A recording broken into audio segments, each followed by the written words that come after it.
हजारों वर्षों से आध्यात्मिक चर्चा में या जो भी साधक आध्यात्म का सफर करना चाहता है उसके मन में पहला प्रश्न कि क्या भविष्य पहले से ही निश्चित हो चुका है।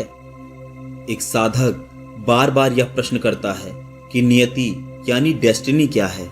क्या जीवन में सब कुछ पहले से निर्धारित है।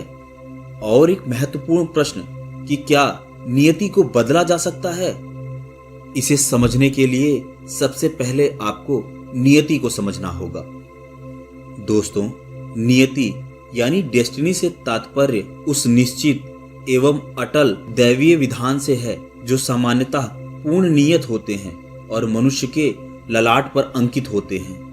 और शास्त्र तो यह भी कहते हैं कि ये नियति, ये डेस्टिनी मनुष्य के हाथों की लकीरों में ही समाहित होते हैं। आज के आधुनिक युग में बहुत से लोग नियति पर यानी अपने भाग्य पर भरोसा करते हैं, विश्वास करते हैं। वहीं इस आधुनिकता की दौड़ में दौड़ रहे बहुत से लोग यह मानते हैं कि जीवन स्वतंत्र होना चाहिए। उनका हाथ की रेखाओं पर कोई विश्वास नहीं, वो शास्त्रों को नहीं मानते।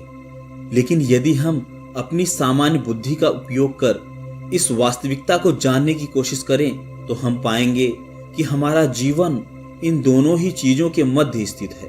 बहुत से लोग नियति को जेनेटिक्स की तरह लचीला मानते हैं। जिस तरह जेनेटिक्स में मानवीय जीनों द्वारा निर्धारित जेनेटिक पैटर्न के साथ साथ एक परिवर्तनशील जेनेटिक भाग भी होता है, जहां मूल आनुवांशिक संरचना तो नियत होती है, परंतु हमारा वातावरण, विचार और भावनाएं ये सभी हमारे जीन के प्रकट होने के तरीके को प्रभावित करते हैं। और नियति यानी डेस्टिनी भी इसी तरह की होती है।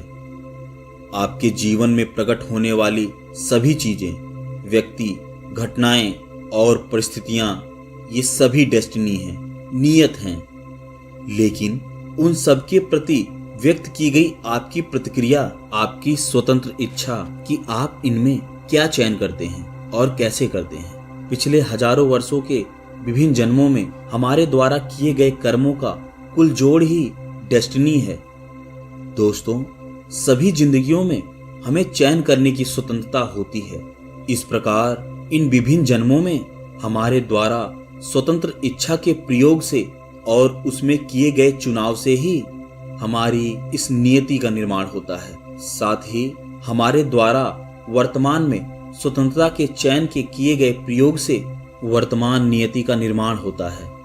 जीवन यात्रा में हमारे द्वारा किए गए चुनाव ही हमारी डेस्टिनी को प्रकट करते हैं। इस प्रकार नियति और स्वतंत्र इच्छा विपरीत ध्रुव ना होकर रेल की पटरी के समान साथ साथ चलते हैं। साथ ही ये दोनों एक दूसरे के कारण और परिणाम भी होते हैं। आइए जानते हैं कि डेस्टिनी आखिर तय कैसे होती है, जिसे हम नियति कहते हैं। दोस्तों, जब किसी के जीवन में कुछ बुरा या अशुभ घटित होता है तो सामान्यतः लोगों के द्वारा यह कहकर दिलासा दिया जाता है कि भगवान की यही मर्जी थी, इसे कौन बदल सकता है।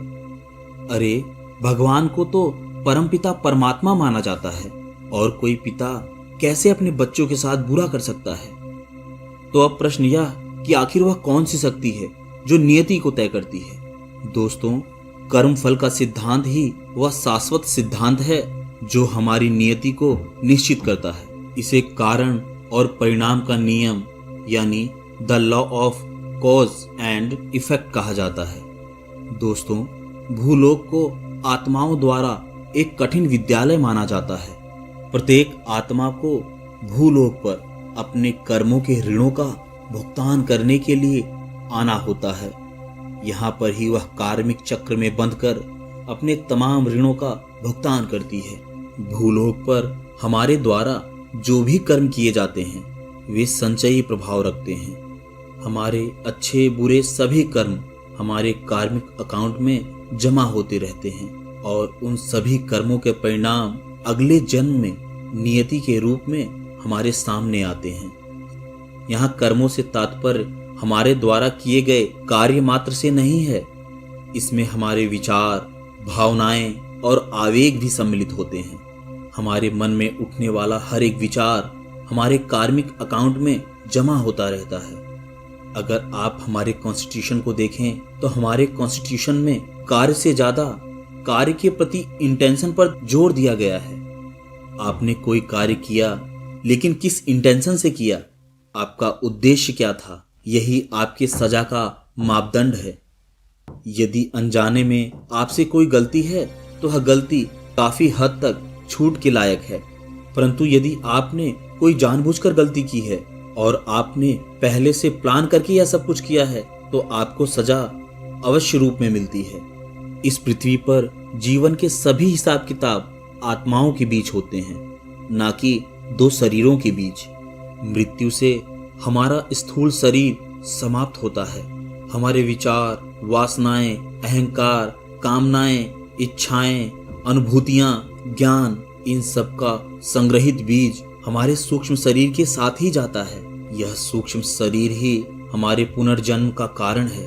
आप इसे आज अपने जीवन पर ही देखिए, लाख कोशिश करके देखिए, क्या आप वहां तक पहुंच पाते हैं जहां आप पहुंचना चाहते हैं, या फिर आप वहां पहुंचते हैं जहां ईश्वर आपको भेजना चाहता है। असल में यह पूर्व निर्धारित होता है, जिसे आप और हम नियति कहते हैं। कर्मफल सिद्धांत पूर्व जन्म में की गई गलतियों का एक पश्चाताप होता है। यदि वह गलती किसी गुण के अभाव के कारण हुई है तो वह गुण हमें इस जन्म में सीखना पड़ेगा।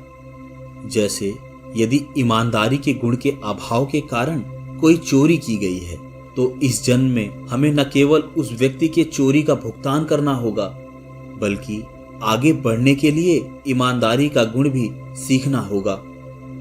और ये सभी बातें संबंधों में भी लागू होती हैं। यदि हमारे द्वारा पूर्व जन्म में किसी को पीड़ा पहुंचाई गई है तो उस पीड़ा को महसूस करने के लिए इस जीवन में नियति द्वारा पुनः वही स्थिति सृजित की जाती है। बस अंतर इतना होता है कि इस बार पीड़ित के स्थान पर हम होते हैं। जिस भी भावना से हम कोई भी कार्य करते हैं उसका भुगतान हमें इस जन्म में और अगले जन्म में करना ही होता है। यदि आप बिना किसी इंटेंशन के कोई कार्य अनजाने में कर देते हैं तो वह आपके कर्मफल में नहीं जुड़ता, लेकिन यदि जानबूझकर आपने कोई कार्य किया, चाहे वह अच्छा हो या बुरा, आपके कर्मफल में अवश्य जुड़ता है, क्योंकि वह आपकी स्वतंत्र इच्छा है। और इस स्वतंत्र इच्छा का प्रयोग करके हम अपने लिए एक अच्छा जीवन बना सकते हैं। हम अगले जन्म में अपने सूक्ष्म शरीर के लिए अच्छा कर्मफल लेकर जा सकते हैं।